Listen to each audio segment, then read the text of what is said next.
So yes, guys, we are back reading When You Reach Me by Rebecca Stead. In the last chapter, she was walking home with her old best friend, and they're walking past the guy, Quackers, or they call him Quack, and her mom said, "Don't call him Quack, because that's an awful name for a human being. Even a human being who's Quackers, I don't care, it's still awful." And now we're back here on the next chapter. They made it home safely. And now we're back here at the next chapter. Things get tangled.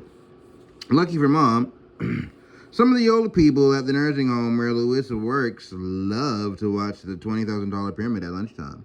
Louisa takes notes on every show and brings them over after work. She gets off at 4, so I have time to write out the day's words on stolen index cards before Mom gets home. Tonight, Mom and Richard are practicing in the living room. I'm supposed to be doing homework in my room, but instead I'm tying knots and I'm thinking. It was Richard who taught me how to tie knots. He learned back when he sailed boats as a kid. And he still carries pieces of rope in his briefcase.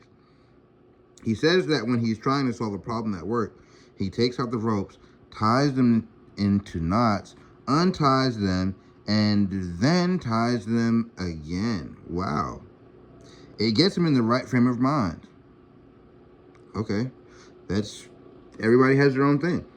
And especially if you, like, he's been doing that since he was a kid. You got to understand a historical context in the situation at hand. Two Christmases ago, which was his first Christmas with us, Richard gave me my own set of ropes and started showing me knots. Now I can make every knot he knows, even the clove hitch, which I did backward for a few months before I got it right. So I am tying and untying knots and seeing if it helps me solve my problem, which is you. I have no idea what you expect from me. If you just wanted to know what happened that day this past winter, it would be easy. Not fun, but easy. But that's not what your note says. It says to write down the story of what happened and everything that led up to it. And as Mom likes to say, that's a whole different bucket of poop. Except she doesn't use the word poop. Because even if you were still here, even if I did decide to write the letter, I wouldn't know where to start. The day the laughing man showed up on our corner, the day Mom and Louisa met in the lobby, the day I found your first note, there is no answer. But if someone sat on my legs and forced me to name the day the whole true story began, I'd say it was the day Sal got punched.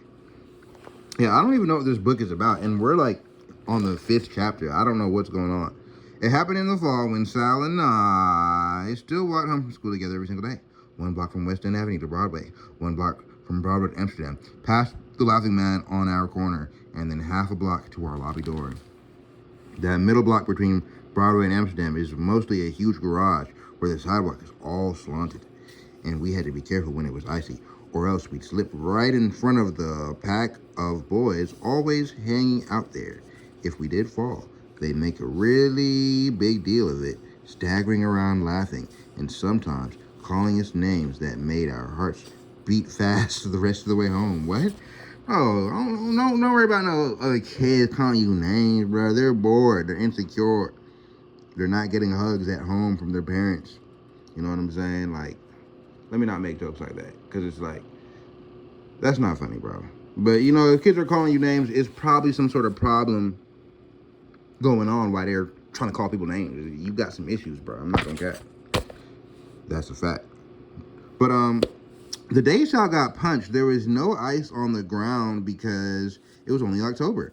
I was carrying the big oak tag Mysteries of Science poster I made at school. What is an oak tag? Okay. I was carrying the big oak tag Mysteries of Science poster I made at school. I gotta look that up later because I don't know what that is. I had drawn big bubble letters for the title, which was Why Do We Yawn? That's cool. That's a good, project.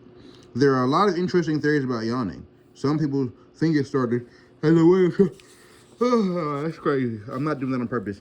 Off the teeth to scare predators away, or as a way to stretch facial muscles. What? Or to signal, no, that's true. Or to signal to the rest of the tribe that it's time to sleep. My own theory, which I included on my poster, is that yawning is a semi-polite way of telling someone that they're boring everyone else to death.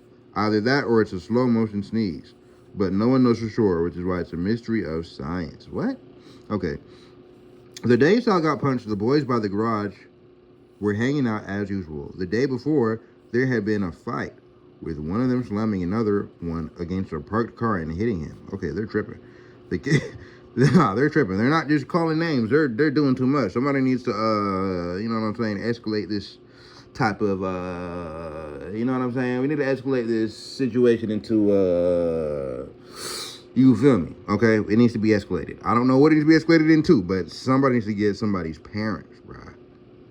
Somebody needs to get somebody's parents, bruh. All right, let's just call it like it is. I guess somebody's parents need to get called. The kid getting hit had both what? And see, look, one person not even trying to fight, bruh. Somebody's. I thought it was gonna be both people, but I guess it's just one kid. The kid getting the kid getting hit had both his hands up like he was saying enough. But every time he tried to get off the hood of that car, the other kid pushed him down and hit him again. The other boys were all jumping around and yelling, and Sal and I had crossed to the other side of the street so that we wouldn't get accidentally slammed by somebody. So that we wouldn't get accidentally slammed by somebody. On the day Sal got punched, the boys were being regular, so we stayed on our usual side. But just as we started past the garage, someone moved away from the group. He took a big step, oh boy, toward me and Sal, and blocked our way so that we had to stop. I looked up and saw a not too biggish kid in a green army coat. He made a fist that came up like a wave and it hit Sal right in the stomach hard. Sal doubled up and gurgled like he was going to throw up, and then the kid whacked him across the face. Sal, I yelled. I glanced over at Bell's Market on Amsterdam, but no one was out front. Sal was bent over and frozen. The kid just stood there for a few seconds with his head tilted to one side. It seemed crazy, but it actually looked like he was reading my Mysteries of Science poster. Then he turned away and started strolling toward Broadway like nothing happened.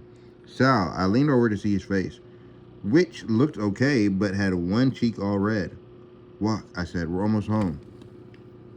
Sal's feet started to move. It took me a few steps to realize that the boys weren't laughing or whistling or calling his names. They hadn't made a sound. I looked back and saw them standing there. That's kind of weird. Staring after the kid in the green army coat who was still walking in the other direction. Hey, one of them yelled down the block after him. What the hell was that? But the kid didn't look back. Sal was moving slowly. He squeezed the arms of the blue satin Yankees jacket. Oh, I know exactly what type of jacket they're talking about. Yup, he has that drip on. Louisa got him for his birthday, and tears were dropping down his face. Don't worry, bro, you still got that drip on. And I almost cried, but didn't. That's probably why they attacked him. They're like, man, he has more drip than us. Bro in that crusty, dusty army jacket. That's the same jacket your dad, that's the same jacket your dad brought from overseas after the war. Pass it down to you. He's like, son, trust me, it's army drip. It's cool. Bro, that is looking crusty, bro. I'm not gonna cap with you. I know you're this is some new satin I'm wearing right now. New satin, New York Yankees satin. Navy blue, looking good. I understand why you'd be hating. Is that what it is? Yeah, blue satin Yankees jacket. Louisa got him for his birthday. Tears were dropping down his face. And I almost cried, but did it. It was my job to get him home, and we still had to get by the oh my goodness. Okay, he was the laughing man. He was on our corner, marching around in a circle and doing some salutes. Sal was crying harder and walking in a hunch. Some blood had started dripping out of his nose from getting hit in the stomach. Is crazy. No! And he wiped it with the blue and white striped cuff off of his jacket. No! He gagged a lot. It sounded like he really might throw up. When he saw us, the laughing man dropped his arms to his sides and stood up straight.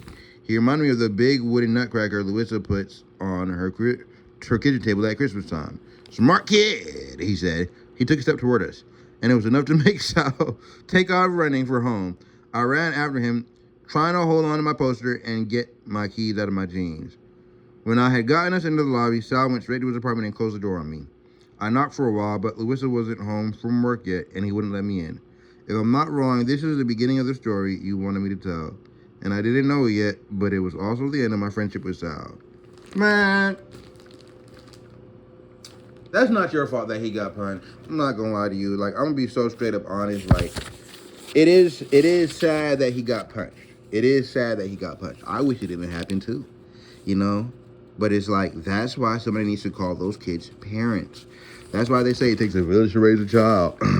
Because look, if when we call those kids parents, they don't show up, that's when the village comes in. Nah, enough with the jokes. Let me close the book. But that's why they say it takes a village to raise a child. Because as soon as we call his parents and nothing happens, that's when the village kicks in. Okay, I said the same joke twice, and I said I wasn't gonna say it. So, thank y'all for listening to my book. My apologies for my jokes along the way. It probably would have been a 5-minute video, but I made it 11 with my jokes. Thanks for listening. And when I come back tomorrow, because I'm trying to really do a video per day nowadays. I'm really trying to do a video per day nowadays. So when I come back tomorrow, we're going to come back to this next chapter, Mom's Rules for Life in New York City. Let's go.